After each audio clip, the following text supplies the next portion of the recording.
O demônio que não gritava. O padre Malachi Martim havia visto muitas coisas em sua carreira como exorcista. Gritos que rasgavam a noite, corpos contorcidos em ângulos impossíveis, vozes que falavam línguas mortas há milênios. Mas nada, absolutamente nada, o havia preparado para Helena Cardoso. Era uma tarde chuvosa de outubro quando recebeu o telefonema. A voz ao telefone era de uma mulher idosa, trêmula, mas firme. Padre Martim, minha neta precisa de ajuda. Mas não é o tipo de caso que o senhor está acostumado. Conte-me, disse ele, acendendo seu cachimbo. Ela não grita. Não se debate. Não quebra coisas. Ela apenas olha. E esse olhar, padre, esse olhar não é dela.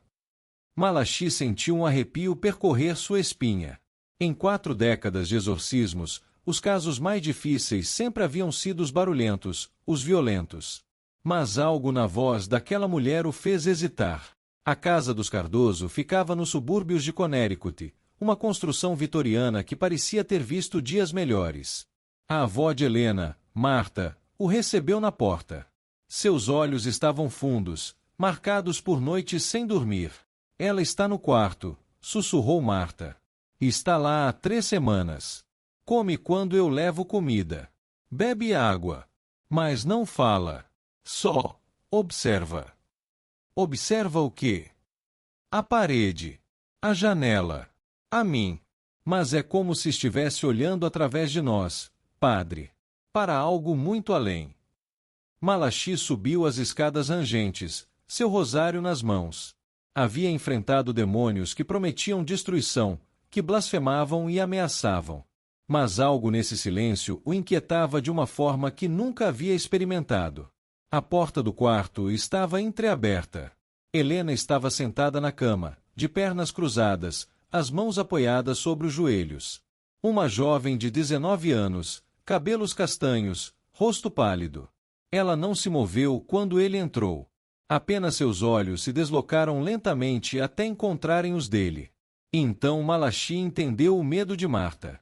Aqueles olhos eram vazios. Não no sentido de ausência, mas de uma presença tão vasta, tão antiga, que a humanidade havia sido esvaziada para dar espaço a ela. Era como olhar para um poço sem fundo, onde algo observava de volta com uma paciência milenar. Helena, ele chamou suavemente. Nenhuma resposta. Apenas aquele olhar fixo, imóvel. Malachi aproximou-se, segurando seu crucifixo. Em nome de Jesus Cristo, nosso Senhor, eu te ordeno que... Ela piscou. Uma vez. Lentamente. E então sorriu. Não foi um sorriso humano. Os lábios se curvaram nos cantos de forma mecânica, sem alcançar os olhos. Como se algo dentro daquela casca de carne estivesse tentando imitar uma expressão que havia observado, mas nunca verdadeiramente compreendido. Você veio, disse ela. A voz era de Helena, mas o tom, a cadência, eram de algo muito mais velho. Cada palavra era pronunciada com cuidado excessivo, como se a língua humana fosse um instrumento desconfortável. Quem é você? Perguntou Malachi, mantendo a voz firme. Não tenho nome que você possa pronunciar. Não tenho forma que você possa ver. Estive aqui antes de suas orações existirem. Estarei aqui depois que suas igrejas virarem pó. Malachi começou a rezar em latim, aspergindo água benta. Em casos normais, isso provocaria gritos, convulsões, resistência violenta. Mas Helena, ou o que quer que habitasse Helena, permaneceu completamente imóvel. A água benta evaporou antes de tocar sua pele. Seus rituais não funcionam comigo, padre. Porque eu não me oponho ao seu Deus. Não o desafio. Não o blasfemo. A criatura inclinou a cabeça. Eu simplesmente existo. Estava aqui antes. Estarei depois. Sou o silêncio entre as orações. O vazio entre os batimentos do coração. Malachi sentiu seu sangue gelar. Durante toda a sua carreira, havia lutado contra demônios que eram força, raiva, orgulho. Mas isso era outra coisa. Algo que não buscava destruir ou corromper, apenas ocupar, observar, existir onde não deveria. Por que Helena? Ele perguntou. Ela estava silenciosa. Muitos de vocês gritam por dentro: medo, desejo, raiva. Mas Helena havia aprendido a silenciar sua mente. Meditação, vocês chamam. Ela esvaziou a si mesma. E eu preenchi o espaço vazio. O padre sentou-se na cadeira em frente à cama. Pela primeira vez em décadas, não sabia o que fazer. Não havia possessão violenta para combater, não havia blasfêmias para confrontar. Apenas esse vazio consciente, essa presença antiga que não buscava nada além de existir. Você não pode ter feito isso sozinha, disse ele finalmente. Algo a convidou. Algo abriu a porta. Os olhos vazios de Sara piscaram novamente. Solidão, padre. Ela estava tão sozinha que o silêncio dentro dela se tornou um abismo. E abismos chamam aqueles que habitam a escuridão. Malachi permaneceu com Helena por 7 dias e 7 noites. Não realizou exorcismos tradicionais, eles eram inúteis. Em vez disso, ele falou. Contou histórias da vida de Helena, compartilhadas por Marta. Leu cartas de amigos distantes. Trouxe fotografias, música, memórias.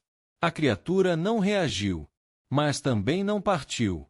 No 8º dia, algo mudou.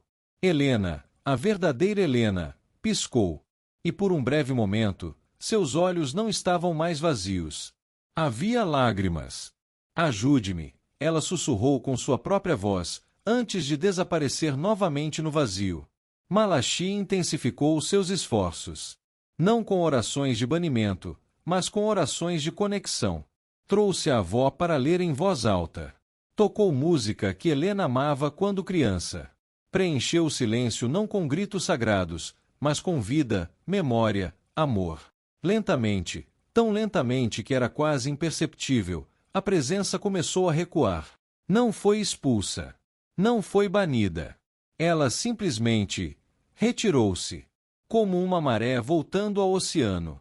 Porque o espaço dentro de Helena estava sendo preenchido novamente. Não com vazio, mas com humanidade.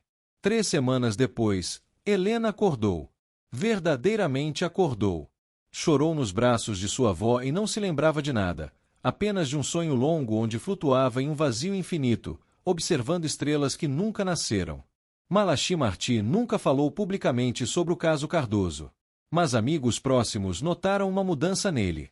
Tornará-se mais silencioso, mais contemplativo. E quando perguntado sobre seus exorcismos mais difíceis, ele sempre respondia a mesma coisa. Os demônios que gritam são assustadores. Mas os que não gritam, esses são antigos. Tão antigos que existiam antes que houvesse luz para lançar sombras. E o silêncio deles é mais profundo que qualquer escuridão que eu já conheci. Ele nunca mais realizou outro exorcismo silencioso. Alguns demônios, ele aprendeu, não podem ser combatidos com fé sozinha. Precisam ser substituídos, não por orações mais altas, mas por conexões mais fortes. Não pelo medo do sagrado, mas pelo poder do que nos torna humanos. E nas noites em que o silêncio se tornava pesado demais, Malachi acendia velas, tocava música e se lembrava de que os vazios mais perigosos não são aqueles fora de nós. São os que criamos dentro. Fim. Porque não lutamos contra carne e sangue, mas contra principados e potestades, contra os dominadores deste mundo tenebroso, contra as forças espirituais da maldade nas regiões celestes. Efésios 6:12.